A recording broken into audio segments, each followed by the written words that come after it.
Thank you for your brilliant lecture, and thank you for sharing your own experience. It was really very impressive. And today, as you know, the subject is many researchers and industries are interested in cannabis, because today is in many countries legalization is here, and we can do a lot. I mean, in the scientist field with cannabis, and the therapeutic effects is more than definitely proved already. And thank you so much for your work. Perhaps we'll let the participants and students and others if they have some questions. Y a-t-il des questions à poser? Yeah.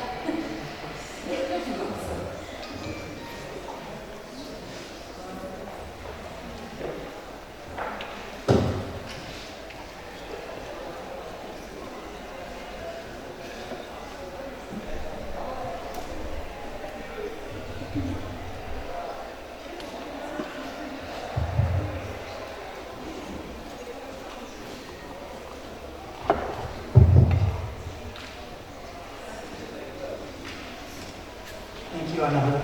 I live it now. Good for you, good for your son. Kind of be your good work. So, actually, I know I love then you went to diplomacy. I know it's not an easy switch at all. So, when you're trying to convince people with studying cannabidiol before getting into using it, at least, what's more difficult, what's the challenges you face just to convince people that okay, cannabis maybe it's a class 1 drug, it's toxic, but for medicinal use it can be very advantageous. So what is the most challenges you face, either in Africa or outside?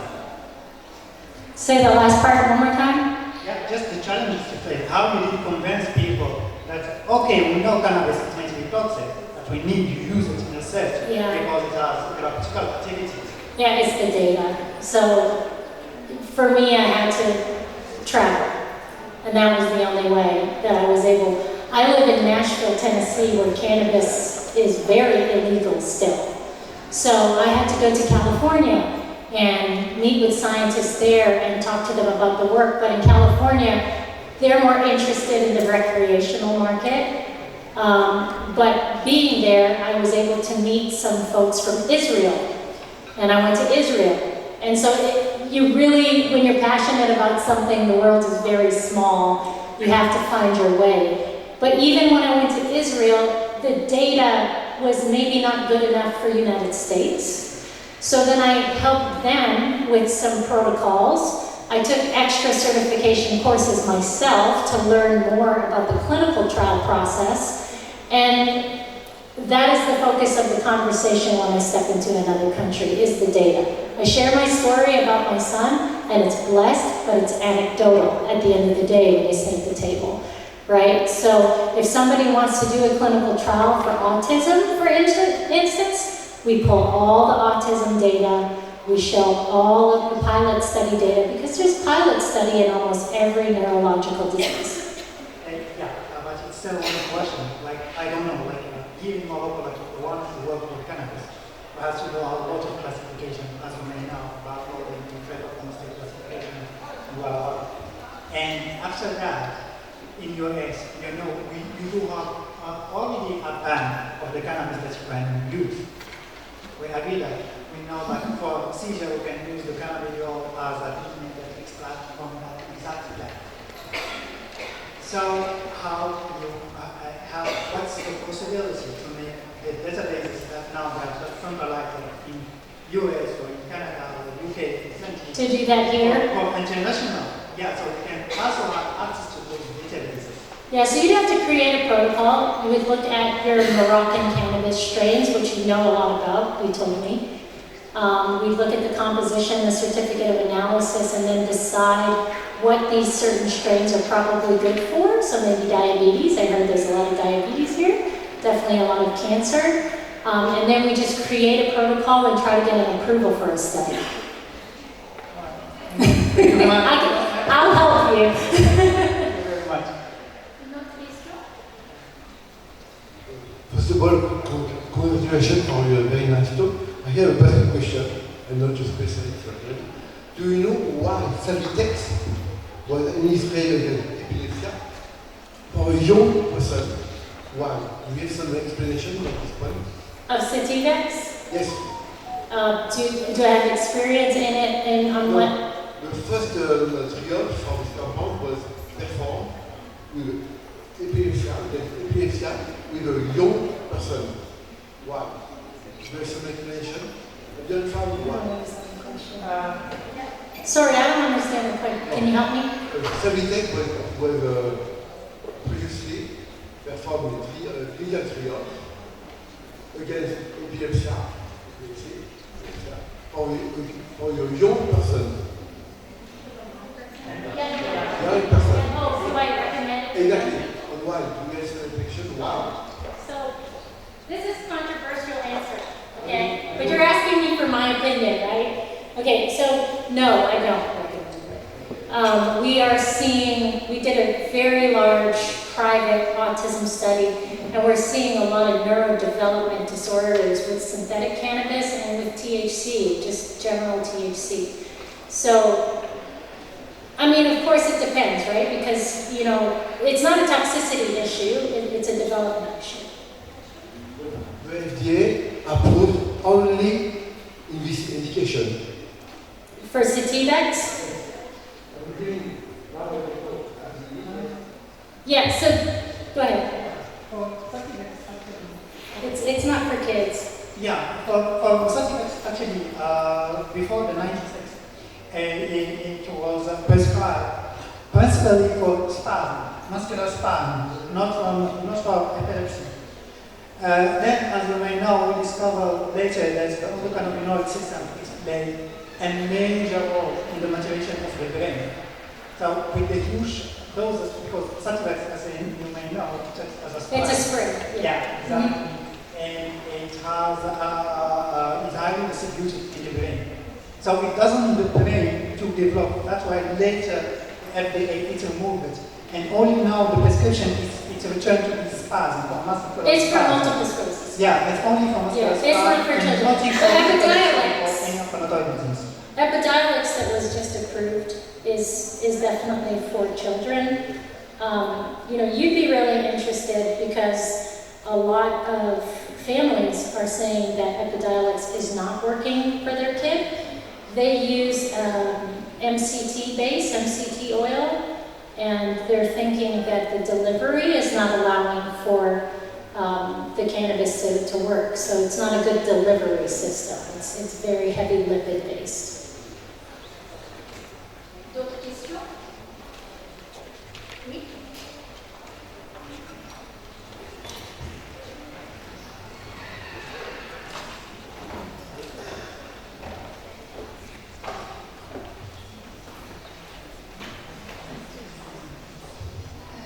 I just want to thank you about your wonderful presentation, and I have a question, a little one. I just want to ask you if you got inspired by the book of Lorenzo's Oil, or it's your history. Yeah, I never knew about the story at all, actually. I never knew about Charlotte's Web. I never knew about the movie Lorenzo's Oil. I grew up in Canada, so, you know, we didn't see a lot of that stuff. So it was not until they gave the article, that title, that I learned about the story. So for me, I wouldn't say I was inspired by any particular movie or story. When you're a mother and you feel very helpless, you have to look in the mirror and decide what you're going to do. And, you know, I was given the gift of being a scientist and understand a lot of the mechanisms of the medicine my son was given and the toxicities and the inhibition of his development. And so I really, sometimes I think to myself, what was I thinking? I created him a medicine, I took him off all of his medications, I never told his doctors, and it's like, you're crazy. But, you know, it was really just, I was a desperate mom trying to do everything I can for my son. A strong mom. Thank you. Thank you. Thank you so much for your presentation and for this incredible story. I have a question related to the mechanism of action of CBD. Sure. And you mentioned that a lot of times it's very difficult to understand how it acts. But talking about brain, if we mention cholesterol is one of the major components of the brain, and it is kind of neuroprotective and plays a protein role for neurons. So what is specifically neuroprotective? Cholesterol. Oh, yes. Cholesterol. Have you ever thought if there is any kind of interaction between the CBD and cholesterol? Yeah, that's actually very controversial. There are other cannabinoids that seem to work very actively in that mechanism, like THC and CBN. But with CBD, not so much. CBD is really like a driver of a lot of these processes that you see. It doesn't actually bind to any receptor sites. So CBD, I would say no, but definitely with THC and that kind of interplay of that mechanism with cholesterol, there is some work there. And I'm not overly familiar with what the actual mechanism of action is. I have a second question, which is mostly that has to do with law enforcement. Have you been able to work closely with the DEA in terms of getting The American DEA? American Yeah. So they just approved a new, and they gave some money for a new kind of pharmacokinetic study that they want to see, and they gave certain groups pharma-grade CBD to do different neurological studies on. It's very cloudy what they're going to end up doing, or even the influence that they're going to end up having, because they've been a very secret society. We've done some studies lately on the coca leaf, which is it's amazing, but come to find out the DEA has been allowing coca leaf from Colombia for the last 20 years to use as anesthesia, a certain extracted part of the coca leaf, of course. So the DEA just went public about that. And so in terms of cannabis, I've spoken in front of them several times, and they're just contributing towards the studies. They don't want to make any conclusions, but they are making certain CBDs available for certain groups.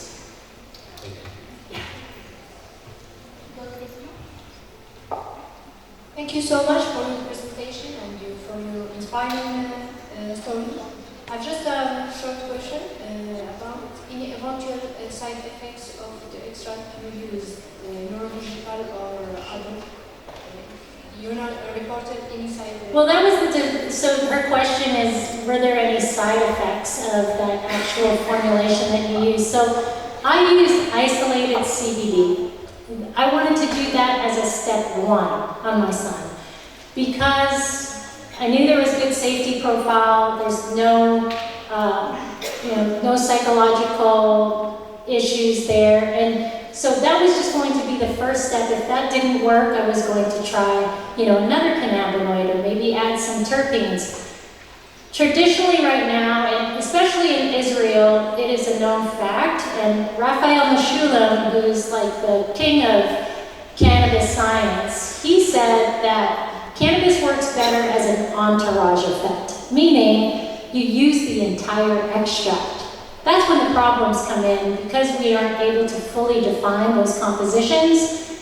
Different terpenes also have psychological toxicities even, right? So I was very careful of just using CBD and being very controlled. And so with my formula, there was no side effects. And I've been studying it now for 3 years, and no toxicity, no side effects.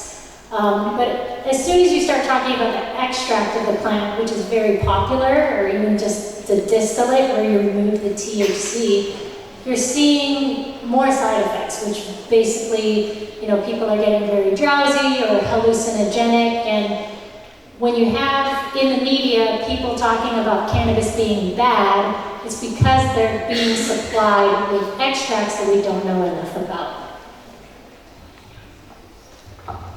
D'autres questions? C'était. Excusez-moi. Hello and thank you for the presentation. It was really awesome. May not present yourself for it. So I have a question to make. So when you say that CBD cannabinoid is kind of a complex molecule and that we don't really know how it acts, can we say that it's like it's more pushes the body to its natural limits that we may have lost during time when we are exposed to those things? Yes, absolutely. So we're born with an endocannabinoid system. It's a system that's not spoken about. We speak about our nervous system. But the endocannabinoid system, there are receptors all over our body.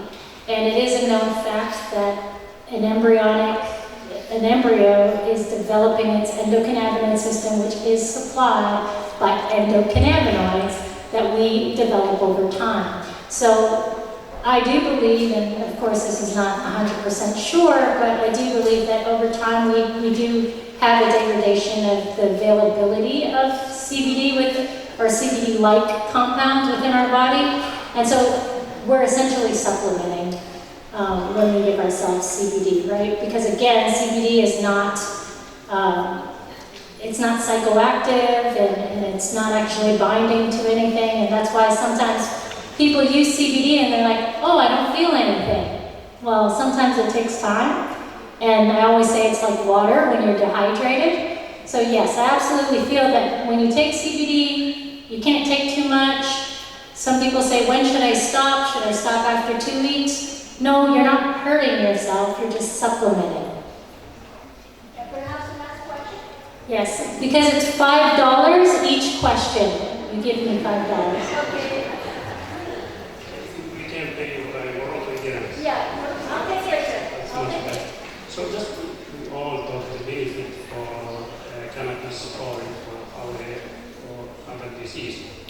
But as you coordinate with other research group or other work and treat cannabis oil, for example,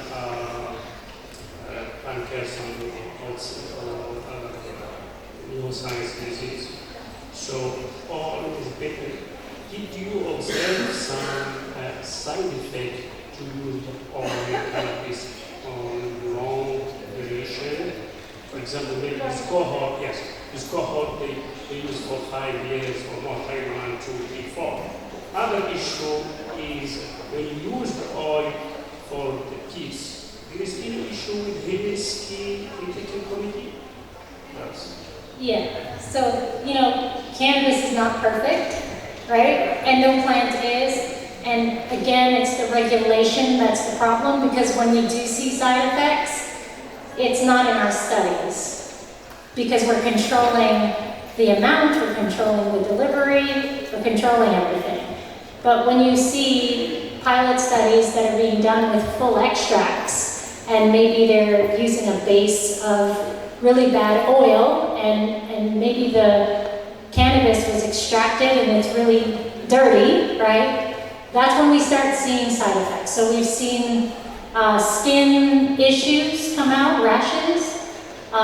In children and in adults, we've seen further memory loss. But no, it's a really big mystery. The FDA likes to say that CBD causes liver damage. We have not been able to prove that. So not on the in vivo level or in humans, we've seen no big damage. But any side effects that we've seen has not been through a pure compound. It's been through the way it's made. And a lot of cannabis is made very poorly, is grown very poorly, and so that's a regulation issue. It's not a cannabis issue.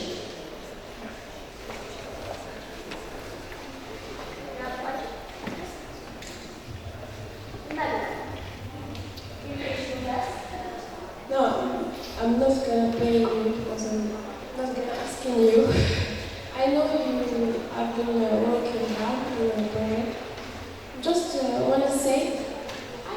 shy. Which one are 3 and 1 years old.